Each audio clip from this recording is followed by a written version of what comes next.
Bukan dizolimi, Abu Janda sebut Habib Rizik Syihab kena azab Allah, gegara zolim ke Ahok.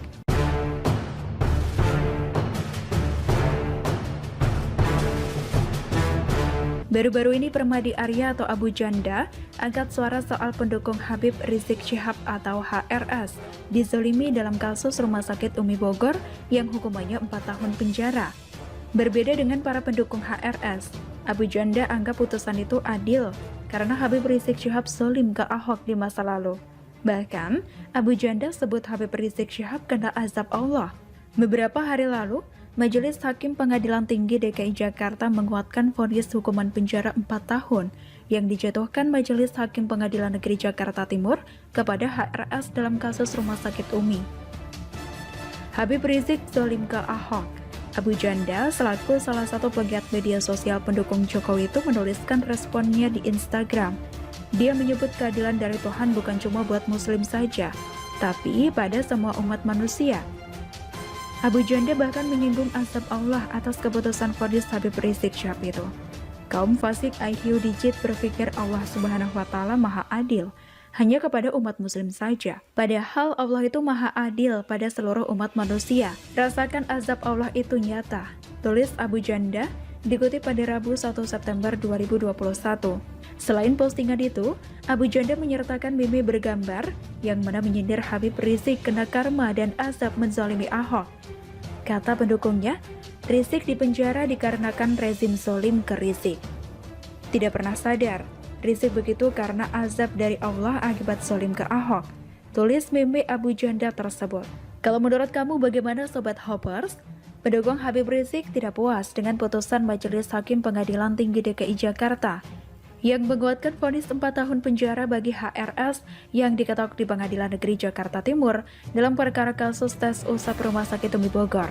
Nah, ternyata Habib Rizik merespon putusan Pengadilan Tinggi itu dengan bijak. Habib Rizik sebagai ulama sungguh bijaksana dan luar biasa responnya. Jadi ala kulli hal, ini jalan panjang perjuangan berarti akan terus melawan meminta keadilan. Jadi fokus kepada beliau dan kawan-kawan saat ini dalam proses kami anggap dizolimi dalam kasusnya, kata dia. Habib Rizik pun menyemangati tim kuasa hukumnya untuk terus berjuang meminta keadilan. Alhamdulillah ala kulli hal, segala puji bagi Allah atas setiap keadaan. Panjang perjuangan, semangat, insya Allah yang zalim pasti akan kalah, ujar HRS kata Aziz. Sebagaimana diketahui, Pengadilan Tinggi DKI Jakarta memutuskan untuk menguatkan putusan Pengadilan Negeri Jakarta Timur vonis 4 tahun penjara terhadap Habib Rizik Syihab dalam perkara swab tes Rumah Sakit Umi Bogor. Bagaimana menurut Anda? SBY semakin memudar diterpa sinar Jokowi, ditulis oleh Panjat hadisiwar.com.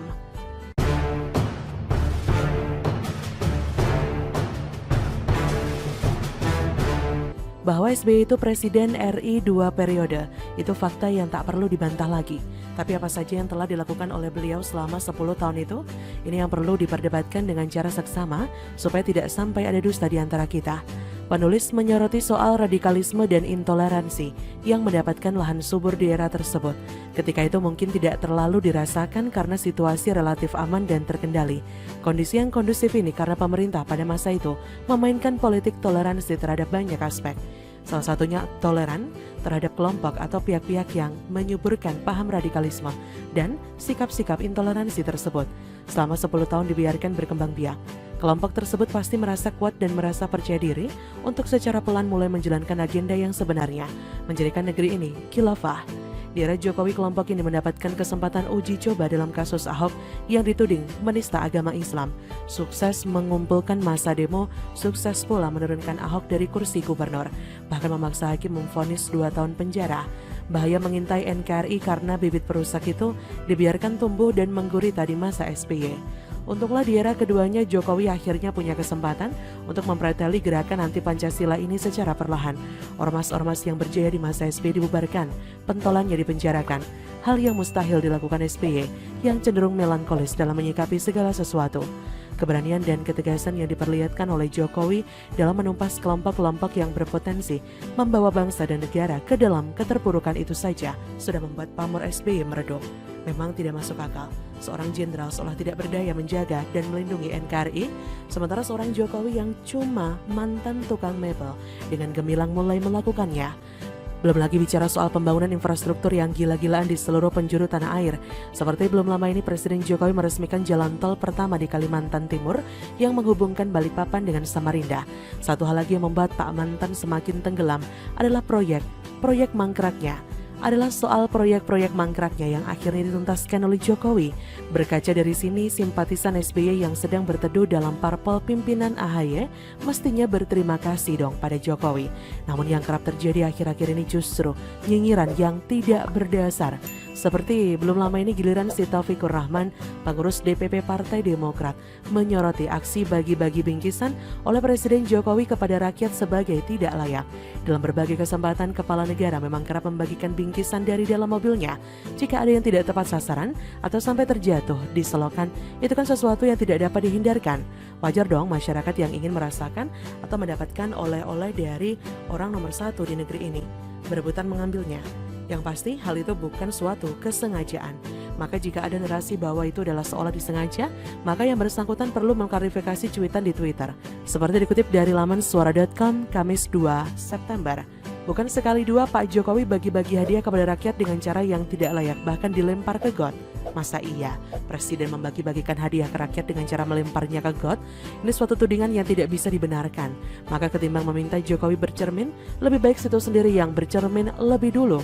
Belajarlah menggunakan kata-kata yang pantas. Janganlah seperti pepatah lama, muka buruk cermin dibelah. Faktanya bukan sekali dua kali kader dan simpatisan Pak Mantan memperlihatkan sikap komentar nyinyiran yang tidak pantas terhadap Jokowi. Bahkan ketika Presiden Jokowi memperlihatkan kedekatannya dengan rakyat, oknum-oknum malah mencibir. Mestinya para kader bertanya, apakah SBY dulu pernah melakukan hal yang sama?